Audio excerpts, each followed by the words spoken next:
So from my side, I think the more a government or a state is violent and negligent towards its youth, then inevitably the more violent will erupt from and within the youth. And there are motives and reasons behind violence and behind conflict. It's not accidental, it doesn't happen spontaneously. There are things behind it, and the job is to make these motives impossible so that we will not have ourselves in the stage of peacekeeping and keeping peace and conflict resolution. It has to be addressed from day one.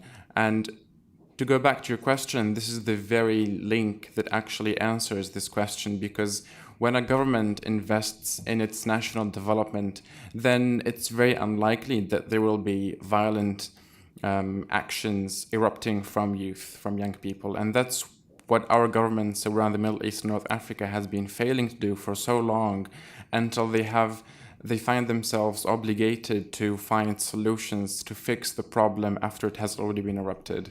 One thing that in Tunisia we're trying to change is to change the perception of youth investment and the perception of using and investing in youth skills, youth knowledge, youth potential, and their degrees as well, for those who have higher education, to solve the country's problems. Basically, we're going through an economic crisis nowadays. We're going through a transitional process. We're still learning how to join the club of international democracies, and we're also learning how to promote values of equality and justice.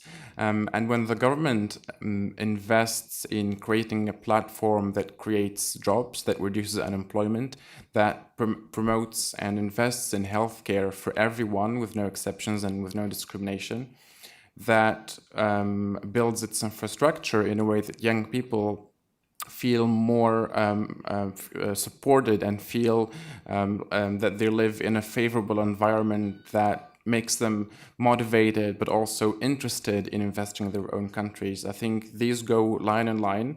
There really is no other way around it, unless in some cases people flee the country and they go to illegal migration, and that's a whole different topic.